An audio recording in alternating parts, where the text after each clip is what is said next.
Hey, it's Arvid, and this is the Bootstrapped Founder.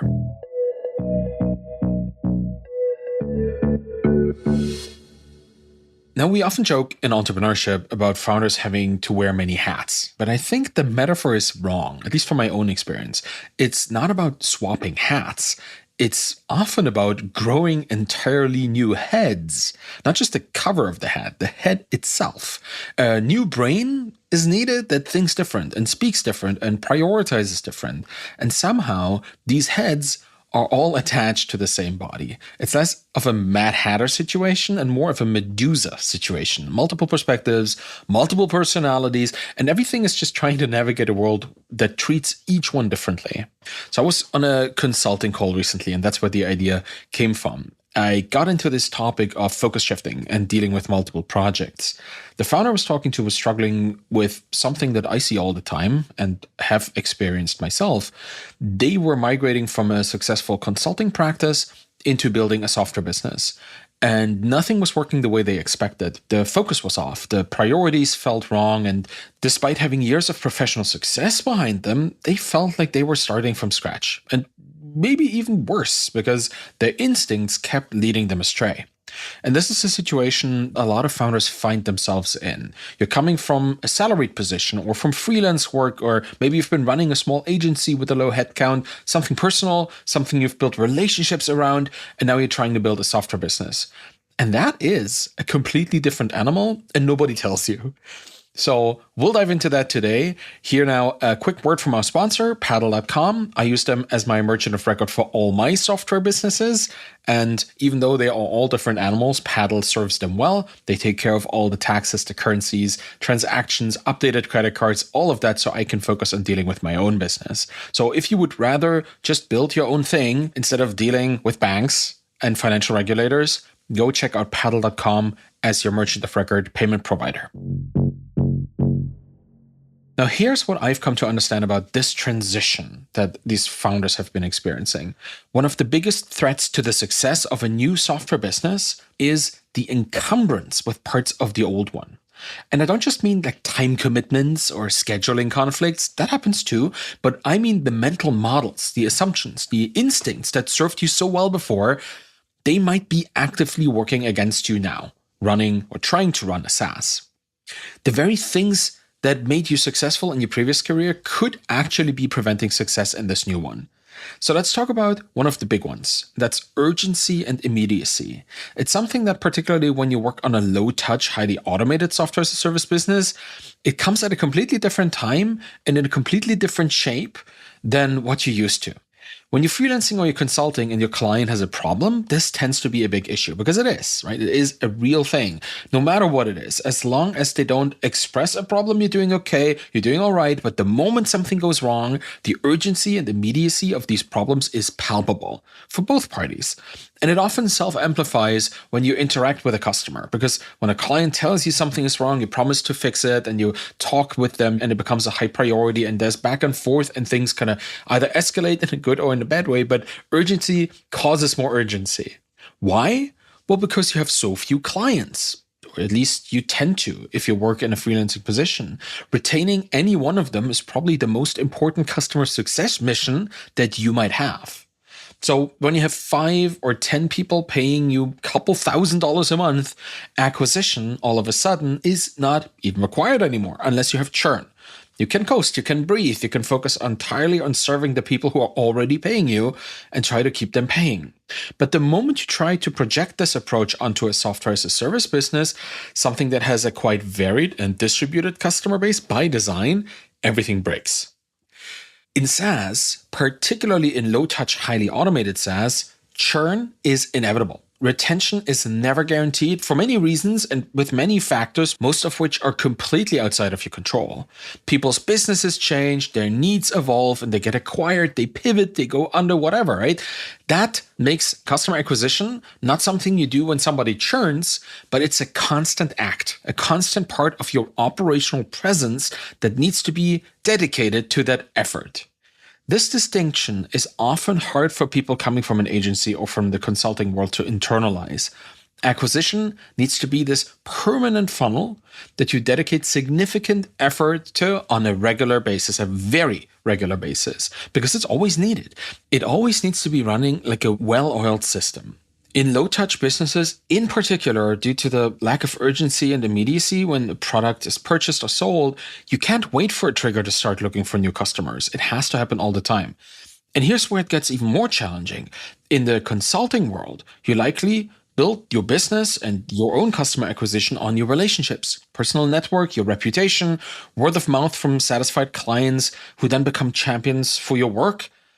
And when you need new business, you can pick up the phone, send a few emails to people who already know you, maybe grab lunch with a prospect. It's quality over quantity at that point. But that playbook does not translate well to low-touch SaaS, not even close. The efforts to get a customer's attention, to get them to self-sign up and try your product, well, those efforts usually go on deaf ears most of the time. People are quite hard on products they've never seen before or on companies that they've never had a positive business experience with in the past. You'll find that outreach without the personal network, or rather outreach that outgrows the personal network or the established network, it's a completely different beast in many unexpected ways. There's nothing to connect with. Nobody there. Nobody, nothing pre-existing. The old playbooks, the high-touch playbooks, the connection relationship playbooks, they're completely unworkable in this new context. So when you try to go for quality instead of quantity, when you do cold outreach or content marketing or paid advertising the way you used to, from the more interconnected world that you were in, maybe a world in which you had more reputation, a world in which you had much better connections and much better understanding of how people purchase than what your software product and its specific new customer base offers, well, you find that the things you want don't work. And the things you don't want to do, well, those are likely exactly what is required. Who wants to write email templates to start sending cold to thousands of people, thousands of companies in the world? Who wants to write these drafts for blog posts that won't rank for the next 3, 4, 6 months? Nobody wants to do that. It's not a very enjoyable activity. These tasks, they feel tedious because they are. They feel impersonal because they are not personal at all. And frankly, beneath the level of sophistication that you might have developed in your career. But you might have kind of climbed out of doing this work. But now it's something that you need to do because the long-term effects of the systematic scaled outreach are significantly more important than what a quick lunch date or a catch-up meeting can provide in a low-touch SaaS environment. The irony is that the very activities that feel wrong, that feel like a step backward from your refined relationship-based approach, are often exactly what moves the needle, because they aggregate. And this is where cognitive dissonance comes in. And I want you to really sit with this because I think it's uncomfortable. At the moment you become a founder, you have to strike this super strange balance that is so unusual for humans to strike. On the one hand, you're building something completely new that nobody has ever done in exactly this way before. You have to make assumptions. You have to believe in yourself to be right. That's the biggest assumption of all. And you have to make these assumptions and believe in yourself to a very significant degree. Without that confidence, you'll never ship anything. You'll never convince anybody. You'll second guess yourself into paralysis. You don't want that. But on the other hand, you also have to assume that all the things you know to be right from prior jobs, the things you read about, the things you heard about, might not only fail to work for you in this new role, in this new circumstance, they might actively be preventing success. Because you're instinctively, from experience, in a kind of default mode, deprioritizing the things that need to be done right now. And I think this is what Paul Graham writes about in his essays on things that don't scale. Because the scalable stuff, the stuff that does scale, is meant for a different kind of business. Or in your case, probably a different size or stage of business.